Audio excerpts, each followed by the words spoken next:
Hello friends, welcome to Gopi Deepi's kitchen. இப்போ வந்து என்ன பண்ண போகிறோன்னா, வாழைப்பூ பொரியலும் சுண்டைக்காய் சாம்பார் வச்சுட்டு மீதி இருக்கிற ஒரு வாழைப்பூவை வந்து வடைக்காக ஆஞ்சி வச்சுக்க போகிறேன். இப்போ வந்து அதுக்கு தேவையான பொருளெல்லாம் அரிஞ்சு வச்சுக்கணும்.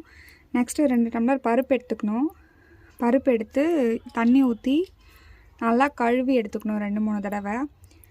ஏன்னா க்ளீனாக கழுவுனா தான் நல்லாயிருக்கும், அதுக்காக தான். அப்புறம் வந்து வெங்காயம், தக்காளி அரிஞ்சு வச்சுருக்கோம் பார்த்தீங்களா, அது வந்து கொஞ்சம் வெங்காயம் போட்டுக்கணும். அப்புறம் தக்காளி கொஞ்சம், பச்சை மிளகா 4-6-7 பல் பூண்டு,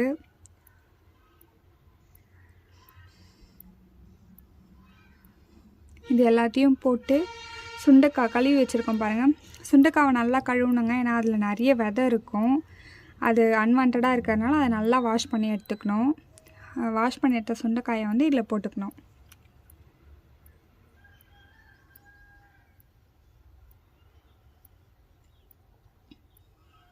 இந்த சுண்டைக்காயையும் போட்டுட்டு இப்போது ஒரு சொம்பு தண்ணி எடுத்து வச்சுருக்கேன். இந்த ஒரு சொம்பு தண்ணியை வந்து இதில் ஊற்றிக்கணும். இது கூட வந்து எக்ஸ்ட்ரா 1 ஸ்பூன் மிளகாத்தூள், 1/4 ஸ்பூன் மஞ்சத்தூள், 1 ஸ்பூன் உப்பு, தேவையான அளவு கூட போட்டுக்கலாம் உப்பு. இது போட்டு அந்த ஒரு சொம்பு தண்ணியை ஊற்றி 4-லேருந்து 6 விசில் விட்டு எடுத்துக்கணும். இதுக்கப்புறம் பார்த்திங்கன்னா நம்ம வந்து என்ன பண்ண போகிறோம் அப்படின்னா, வாழைப்பூ பொரியலுக்கு எடுத்து வச்சுருக்கோம் இல்லைங்களா, அந்த பொரியல் பண்ணுறதுக்காக வெங்காயம், தக்காளி, சின்ன வெங்காயம் எடுத்து வச்சுருக்கேன். அதிலே கொஞ்சம் வந்து இந்த சுண்டைக்காய் சாம்பாருக்கு வதக்கி போடலாம் அப்படின்ட்டு கொஞ்சோண்டு ஸ்ப்ளிட் பண்ணி வச்சுருக்கேன் நான். இந்த சின்ன வெங்காயம் வந்து குழம்புக்கு ஒரு நல்ல டேஸ்ட்டை கொடுக்கும், அதுக்காக தான். இப்போ இதை நல்லா வேகட்டோங்க. இந்த இது வேக வைக்க மூடி வச்சுட்டு நல்லா மிக்ஸ் பண்ணிவிட்டு மூடி வைங்க.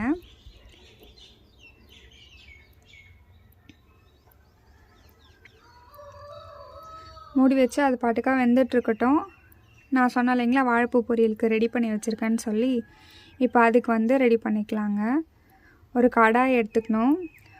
ஒரு அடுப்பு பற்ற வச்சுட்டு ஒரு கடாயை வச்சுட்டு எண்ணெய் ஊற்றி கடுகு போட்டு,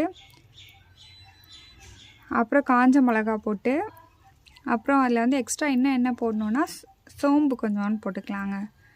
இஞ்சி பூண்டு பேஸ்ட்டு போட்டு இதுக்கு வந்து தண்ணி ஊற்றக்கூடாதுங்க. தண்ணி ஊற்றாமல் அந்த எண்ணெயிலேயே வேகணும். அதனால் கொஞ்சம் தாராளமாகவே எண்ணெய் ஊற்றிக்கோங்க. இப்போ போடுவோம் பாருங்கள்.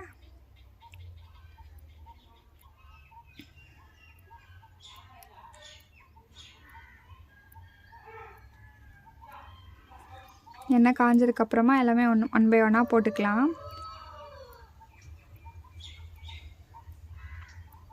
கடுகு, வெங்காயம், அதில் மீதி சின்ன வெங்காயம் நான் வச்சுருக்கேங்க. இது நல்லா வெங்காயம் வதங்கினதுக்கப்புறமா ஒரு 4 பீஸ் மட்டும் தக்காளி போட்டால் போதும். நிறைய தக்காளி தேவைப்படாது. காஞ்ச மிளகா ஒரு 2 போட்டுக்கலாம். இஞ்சி பூண்டு பேஸ்ட்டு நம்ம போடுறதுனால பூண்டு போடணுன்ற அவசியம் கிடையாது.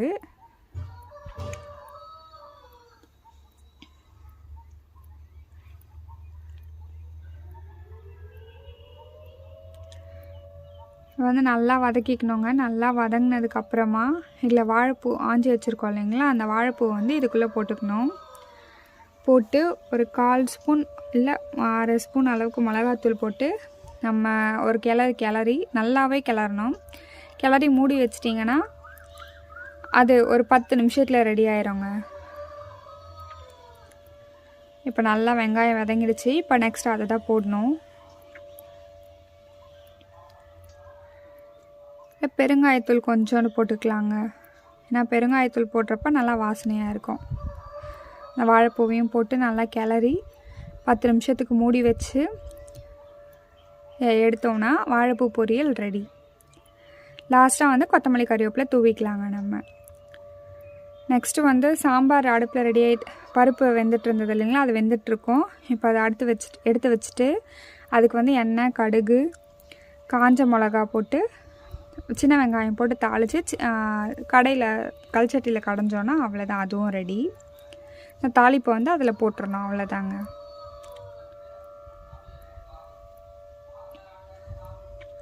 எல்லாருமே சுண்டைக்கால காரக்குழம்பு தான் வைப்பாங்க. ஆனால் எங்களுக்கு சுண்டைக்கால சாம்பார் வச்சா ரொம்ப பிடிக்கும். இது வந்து சாதம் அப்புறம் இட்லிக்கு ரொம்ப நல்லாவே இருக்குங்க. கண்டிப்பாக ட்ரை பண்ணி பாருங்கள் மறக்காமல். அவ்வளோ டேஸ்ட்டாக இருக்கும். அது சாதத்துக்கும் நல்லா தான் இருக்கும், இருந்தாலும் இட்லிக்கு ரொம்ப அல்டிமேட்டாக இருக்குங்க. மார்னிங் டிஃபன் செஞ்சுட்டு சுண்டைக்காய் சாம்பார் வச்சு கொடுத்திங்கன்னா டிஃபனை வேண்டான்னு சொல்லவே மாட்டாங்க. அவ்வளோ சூப்பராக இருக்குங்க. கண்டிப்பாக ட்ரை பண்ணி பாருங்கள்.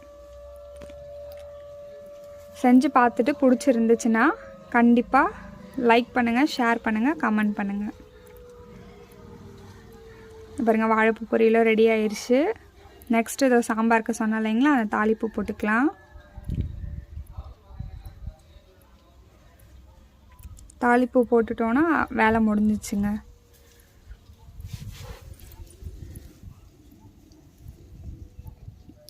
கொஞ்சமாக எண்ணெய் ஊற்றினா போதும்.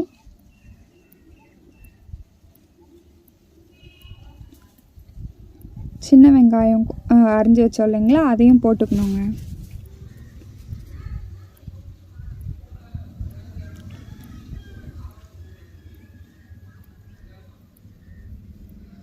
அது பாருங்கள் நல்லாவே வதங்கிருச்சு.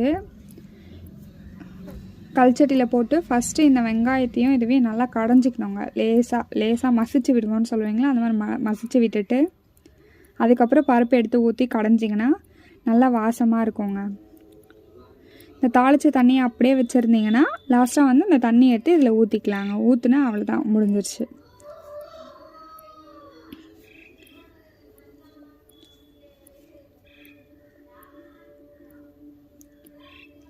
அவ்வளோதாங்க. இதை இந்த பருப்பு எடுத்து கொட்டி கடைஞ்சிட்டு தாளித்த தண்ணியை லாஸ்ட்டாக ஊற்றிட்டோன்னா அவ்வளோதாங்க, வேலை முடிஞ்சிச்சு.